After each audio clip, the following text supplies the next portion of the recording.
What is up, ladies and gentlemen? My name is Blackblade, and welcome back to a brand new vlog series featuring the Marauder Infernal Blow Build. Now, I've been wanting to do this build for quite some time now, and I'm really glad that I've already had the time to play it or play Path of Exile again. Now, as you can see in the video above, that is Brutus, and I'm killing him on the cruel difficulty. Now you may see there that I have a companion, and he is actually one of our YouTube viewers, and he actually took the time to look for me in the Path of Exile realms, and I gained a friend. And yeah, so as you can see there, Brutus was actually really mauling me down, and what happened was, I ran out of I ran out of flasks, all of my mana and all of my life, but I was still able to kill him nonetheless. But then the circumstances here are kind of different, simply because that we have a companion, and when you are playing in a group, the damage of the monsters will significantly increase, depending on how many you are in your group. But nevertheless, I was able to kill him without going back to town. But then of course, if you look at that very closely, you will see that Brutus is actually also hitting him at the same time as he is redirecting his hits on me. Now, if all of those hits were probably dedicated to me, I would have died. Alright.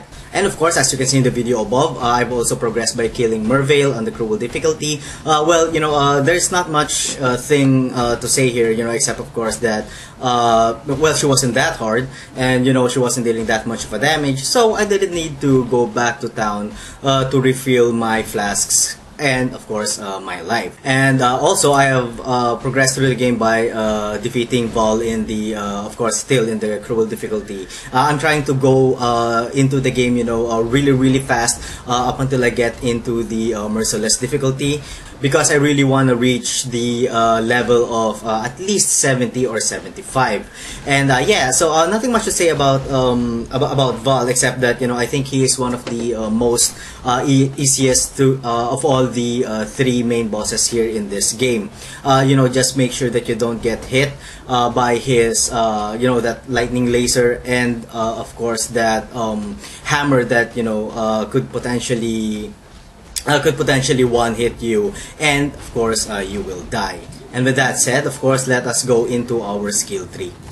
Okay, so as you can see, we have taken all of the necessary life nodes for our survivability, and of course taking the diamond skin over here, and of course the heart of gladiator, for plus 30% maximum life. Then we went ahead and gone down over to the damage dealing nodes, taking of course the melee damage over here, and the melee damage over here, and of course going down and taking the blood drinker and the lava lash. Now we have taken the lava lash simply because that our infernal blow has some fire damage dealing capabilities, so I opted for increasing the fire damage of this skill gem furthermore. And of course going down here and taking the unwavering stance, and going into the two-hand skill nodes over here from the duelist, and then going up and getting the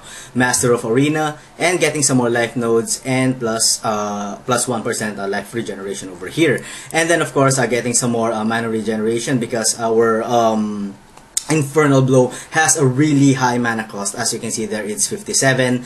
And yeah, taking of course on the right side, taking the acceleration and the armor and evasion, and of course getting the leather and steel. Now you don't really need to get the leather and steel here, or even getting the armor and evasion. Probably you would just be good off just taking the acceleration. But I really wanted to I really wanted for my character to really run really fast, and this skill node, of course, ignores all the movement penalties from armor. So, you know, for me, I think that's really important. But, you know, you guys would really have a choice here whether, you know, it doesn't really bother you. I suggest that, you know, you don't take these two nodes anymore. And then, of course, I've gotten one more endurance charge over here, and then going down over here, getting some more lives, and, you know, getting the golem's blood, and of course getting some more diamond flesh. So we already have an innate 22% to our elemental resistances. Now going up, of course, we really need to get the iron reflexes, simply because we are a melee, and of course it converts all of the evasion rating to armor. So enough said about that. And yeah, I've gotten this with this plus 32 intelligence because I need it for the enfeeble. Now actually I still lack some more intelligence, that's why I have plus 28 intelligence over here.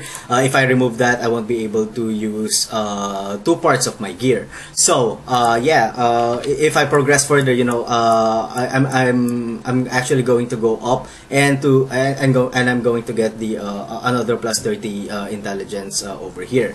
And so with regards to my plan is of course getting all of these powerful two-handed nodes over here, and then going up, getting some more life nodes over here, and then going up over here, and then some more life nodes over here, and then going up, finally getting the thief scrap, or the plus 30 intelligence, so that you know, I could replace the my amulet here, which adds an additional 28 to my intelligence. And yeah, so after that, I'll be proceeding up and getting the haste from the shadow skill tree over here, and then I'll proceed up to get the mental acuity, and then I'll proceed to go down and get some more fire damage, and some more fire damage over here, plus a 5% chance to ignite, and of course, under the last but not the least, the additional 6% increased fire damage. If I level up, you know, past that, you know, I'm not entirely sure where I'm going yet, but you know, I'll make sure that you guys are updated on that. And then with that said, of course, let us go to our gear. Now this is not, of course, our, you know, final gear. This is, you know, just our leveling gear. As you can see, my weapon, I'm using a two-handed weapon sword, simply because this is the, you know, 5-link socket that, you know, I have that I could use. And then of course for my helm, I'm still using this gold rim, which adds a plus 40% to all elemental resistances, which of course will be changed as soon as I level up some more. Again, this is not my end gear, but then this is actually my end gear armor. You guys have seen this, you know, I've used this countless of times through my other build, simply because it's just really good with the plus 76% to your maximum life, and of course plus 2, you know, 2 resistances to your fire and lightning, and plus, you know, those resistances are actually pretty high, plus 34% and plus 35%. Now with my amulet, yes, I will change this simply because of the plus 28 to intelligence. I really don't like that. What I'd rather be off, you know, wearing there is probably a plus additional to my strength. With my 2 rings, I think this will be my end game ring. I'm not entirely sure, but you know, that will be that will remain to be seen.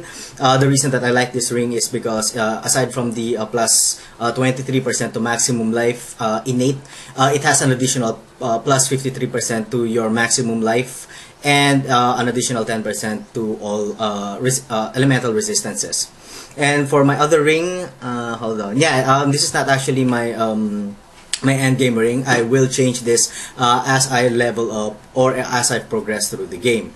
But with my belt, you know, I think this is a pretty damn good belt. As you can see there, you know, aside from the plus 36 to maximum life, innate, and of course there's an additional plus 82% more to our maximum life. So I really like this belt. And aside from that, of course, we have a 2 high resist there, cold resistance and lightning resistance. As far as my glove goes, yeah, this is not really my end game gloves. And for my boots, of course, this will be my end game boots. As you can see there, plus 69 life, and then 2 resistances, and then plus 25 increased movement speed. It's really hard to beat. Now, with regards to what is supporting the Infernal Blow, what we have there is added fire damage, multi-strike, melee splash, and fire penetration. Now I chose fire penetration simply because we are doing a lot of fire damage there. As you can see, we are doing a 113 to 251 fire damage, opposed to the 63 to 138 physical damage. So yeah, I'm really going to the fire damage part when it comes to this Infernal Blow. With my flasks, this is not actually my endgame flask, so I really won't bother to discuss that. Let's get into our level. Our level is, we are now on the level 50. Our Infernal Blow is doing a meager 798 damage, but that is okay, since if we get into further levels, that damage will significantly increase. If you're wondering about my other skill gems, they're actually cast when damage taken, and Molten Shell, which is attached to Molten Shell and Enduring Cry, and the other one is also a cast when damage taken, which is attached to Enfeeble, Molten Shell, and Enduring Cry. Now I do have 2 Molten Shell and 2 Enduring Cries, for the simultaneous activation. Every time the other one goes off, if you get hit, the other one goes off again. So it's really good to have these 2 sets at the same time, but it's not really actually forced. You guys could really have your own attachments to the CWDT of your choice. And on my gloves, what is in there is of course clarity, because this really the Infernal Blow really eats throughout your mana really fast. So I've attached clarity to blood magic and of course reduced mana.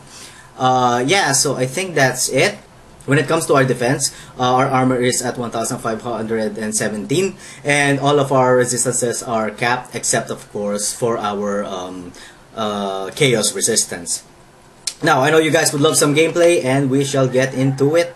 Just hold on and bear with me. Yeah, I did 2 videos on that Metal Gear Rising Revengeance, and I've kept on playing it afterwards. The reason that I didn't really make a series about it is just the length of the game and the length of the cutscenes is really insane, and I really don't have the hardware to support that long of a series.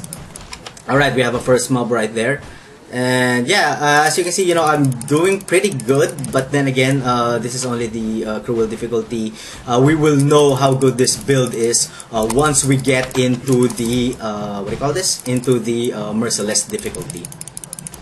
I really wish that we could find an elite somewhere. Yeah, we're not really attacking that fast. Oh yeah, and you might have noticed that I still don't have any auras. I'm still preparing for that because I still feel that I still lack mana. But and of course one of the reasons is that I still don't have my endgame gear yet. Once I have my endgame gear, I would be putting on I believe I would be putting on Grace Aura for the additional armor, and I'm not yet sure with the next. I'll probably just put in haste there. All right, let's find a few more mobs here before we end this video. Yeah, so I'm really enjoying this build, guys. I enjoy the fact that all of the mobs explode when you kill them, or almost all of them, depending on your damage. It's really fun, see? Alright, so that's about it for today, guys. So thank you so much for watching. If you guys enjoyed the content, please like, comment, and subscribe. And as always, I'm gonna see you guys on the next one of my videos. So, have a good one. So yeah, so getting Iron Reflexes this early is a really good idea. And of course, as you can see here, I'm working my way towards getting the Golem's Blood, and of course I'm going to get the additional items over here, plus of course the